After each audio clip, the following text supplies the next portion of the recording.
کہ اس قوم میں اس سے بہتر اور فقیہ، پڑھے لکھے، سمجھدار اور اس سے بہتر لوگ موجود ہوں، ان کے ہوتے ہوئے وہ کمتر آدمی اگر قیادت اور امامت کرے گا تو لم یزل امرہم الی سفال الی یوم القیامہ، تو ایسی قوم کی حالت قیامت تک کے لیے پستی کی طرف جائے گی، اوپر کی طرف نہیں جا سکتی ہے۔ لہذا صراط مستقیم ایک ایسا رستہ ہے کہ جو نشان قدم سے بنا ہوا ہے، اور قیامت تک لوگوں نے صراط مستقیم پر چلنا ہے، اور صراط مستقیم پر شیطان بیٹھا ہوا ہے جو کہ دشمن طاقت ہے خدا کے، اس جگہ کے اوپر یہ ممکن ہی نہیں ہے، عدالت الہیہ کے خلاف ہے یہ بات کہ اس صراط پر گمراہ کرنے والی طاقت تو موجود ہو اور ہدایت کرنے والی طاقت موجود نہ ہو۔ گمراہ کرنے والی طاقت ابھی تک غائب ہے، شیطان ہے جسے کسی نے دیکھا نہیں ہے، لیکن سارے مسلمانوں کا ایمان ہے کہ صراط مستقیم پر شیطان بیٹھا ہوا ہے جو گمراہ کر رہا ہے۔ تو پھر سوچنے والی بات ہے کہ اگر اللہ تبارک و تعالیٰ کا دشمن صراط مستقیم پر غائب رہ کر لوگوں کو گمراہ کر سکتا ہے تو پھر نمائندہ پروردگار، حجت الہی، اللہ کا نمائندہ غائب رہ کر ہدایت کیوں نہیں کر سکتا؟ جس طریقے سے شیطان غائب رہ کر گمراہ کر سکتا ہے، اسی طریقے سے نمائندہ پروردگار بھی غائب رہ کر ہدایت کر سکتا ہے۔ ان ربی علی صراط مستقیم، یہ بھی قرآن مجید کے اندر میرا رب صراط مستقیم پر ہے، اللہ صراط مستقیم پر ہے۔ اللہ نے صراط مستقیم بنانے کے لیے اپنے نمائندوں کو بھیجا ہے، اور یہی وہ لوگ ہیں کہ جن لوگوں کی وجہ سے صراط مستقیم قائم ہے۔ اور اسی لیے نماز میں جہاں نبی پر سلام ہے وہاں السلام علینا وعلی عباد اللہ الصالحین، عباد صالح پر بھی سلام بھیجا گیا ہے، اور یہ عباد صالح وہ ہیں جنہیں اللہ کہہ رہا ہے کہ یہ عبد صالح ہیں۔ اس کا مطلب یہ ہے کہ وہ اس قابل ہیں کہ زمین پر 24 گھنٹے نماز ہو، اور 24 گھنٹے نماز میں ان پر سلام ہو، اور وہ اس قابل ہوں کہ جو سلام کو قبول بھی کر سکتے ہوں اور سلام کا جواب بھی دے سکتے ہوں۔ یہ الہی انتظام ہے۔ لہذا صراط مستقیم پر چلنے کے لیے خداوند کریم سے یہ رہنمائی لینا ضروری ہے کہ قرآن کہتا ہے ان اللہ لہادی الذین آمنوا الی صراط مستقیم، کہ اللہ ہدایت کرتا ہے ایمان والوں کو صراط مستقیم کی طرف۔ تو اللہ سے ہدایت مانگی ہے تو ہادی بھی اللہ سے مانگنا پڑے گا، اور یہ اللہ کی ذمہ داری ہے کہ وہ ہدایت کرتا ہے۔ اسی لیے قرآن مجید میں کہا وَجَعَلْنَاهُمْ أَئِمَّةً يَهْدُونَ بِأَمْرِنَا، ہم نے انہیں امام بنایا ہے جو ہمارے حکم سے ہدایت کرتے ہیں۔ وہ اپنی مرضی سے ہدایت نہیں کرتے، وہ اللہ کے حکم سے ہدایت کرتے ہیں۔ لہٰذا صراط مستقیم پر چلنے کے لیے اس ہادی اور رہبر کو پہچاننے کی ضرورت ہے، جس کے لیے سرکار ختمی مرتبہ صلی اللہ علیہ وآلہ وسلم کا فرمان جو تمام کتب اسلامیہ کے اندر متفق ہے، متفقہ طور کے اوپر موجود ہے کہ من مات ولم یعرف امام زمانہ مات میتۃ جاہلیہ، جو شخص بھی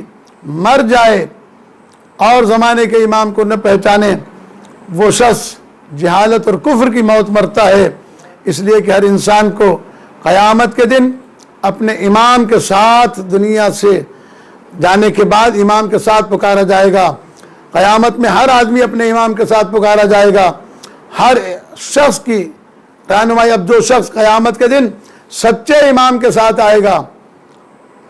وہ نجات پا جائے گا، اور اگر کوئی شخص جھوٹے امام کے ساتھ آیا تو جہاں جھوٹا امام جائے گا پیچھے چلنے والے بھی وہیں جائیں گے۔ اس لیے ضرورت اس امر کی ہے کہ قرآن مجید کو قرآن مجید سے، فرمان پیغمبر سے، اقوال اہل بیت علیہ السلام سے سمجھا جائے۔ جب انسان صراط مستقیم پر آ جائے تو پھر اس کا ہر عمل عبادت قرار پاتا ہے، ہر عمل اس کا عبادت ہو جائے گا۔ اللہ تبارک و تعالیٰ اس عبادت کے مہینے میں ہمیں صراط مستقیم کو سمجھنے اور اس پر چلنے کی توفیق عطا فرمائے، اور اس ایمان کی معرفت عطا فرمائے جس کے لیے دعائیں مانگی جا رہی ہیں، اور اس کے لیے ایک دعا مکتب تشیع میں اہل بیت علیہ السلام نے تعلیم کی ہے کہ اللہم عرفنی نفسک، اے اللہ اپنے نفس کا عرفان عطا کر، فإنک ان لم تعرفنی نفسک لم اعرف نبیک، اے اللہ اگر میں تجھے نہ پہچان سکا تو تیرے نبی کو نہیں پہچان سکتا۔ اللہم عرفنی نبیک فإنک ان لم تعرفنی نبیک لم اعرف حجتک، اے اللہ مجھے اپنے نبی کا عرفان عطا کر، اگر تیرے نبی کو نہیں پہچان سکا تو تیری حجت کو نہیں پہچان سکوں گا۔ اللہم عرفنی حجتک فإنک ان لم تعرفنی حجتک ضللت عن دینی، اے اللہ مجھے اپنی حجت کا عرفان بھی عطا کر، اگر میں اس کو نہ پہچان سکا تو یقیناً میں تیرے دین سے گمراہ ہو جاؤں گا اور میں کسی اور رخ پہ چلا جاؤں گا۔ بہرحال ہمیں امام زمانہ کے آوان و انصار میں شمار فرما، ہمیں ان کی پیروی کرنے کی توفیق عنایت فرما، اور اس ماہ مبارک رمضان کی برکتوں اور رحمتوں اور مغفرتوں سے ہمیں فیضیاب ہونے کی توفیق عنایت فرما۔ اور اے اللہ اس مہینے میں تمام برائیوں سے اور خاص طور پر اس وبا سے تمام عالم انسانیت اور تمام عالم اسلام کو محفوظ فرما، ہمیں اپنے رستے پر چلنے کی توفیق عنایت فرما، حق و صداقت بولنے اور سمجھنے کی توفیق عنایت فرما، ہماری دعاؤں کو مستجاب فرما، ہمارے مرحومین کی مغفرت فرما، ہمارے والدین کی مغفرت فرما، ہمارے گناہ کبیرہ و صغیرہ کو معاف فرما، ہمیں واجبات پر عمل کرنے اور حرام سے محفوظ رہنے کی توفیق عنایت فرما۔ بہرحال پاکستان کا استحکام عطا فرما، ہمارے ملک سے تمام طاغوتی طاقتوں کا انخلا فرما، حق محمد و آل محمد ہماری دعاؤں کو قبول فرما۔ ربنا تقبل منا انک انت السمیع العلیم برحمتک یا ارحم الراحمین۔